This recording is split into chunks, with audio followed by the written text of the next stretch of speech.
Comme tous les secteurs économiques, l'industrie horlogère suisse est touchée par la crise sanitaire. Pour le 8e mois consécutif, le volume des exportations est en baisse par rapport à l'an dernier, moins 12%.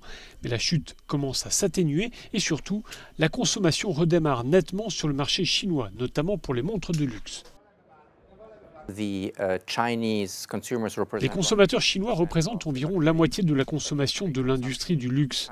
Les clients chinois ne voyagent plus et je crains qu'il en soit ainsi pendant encore 6 mois ou 1 an.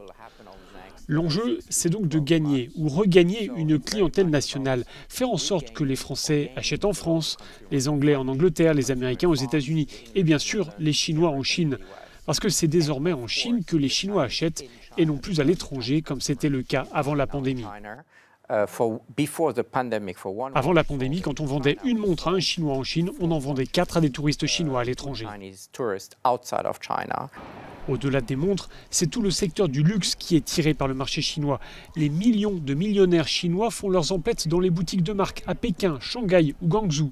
Mais aussi, et c'est une tendance lourde, ils achètent en ligne. Cette année, un tiers des achats de luxe en Chine aura été effectué sur Internet, contre seulement 10% l'an dernier.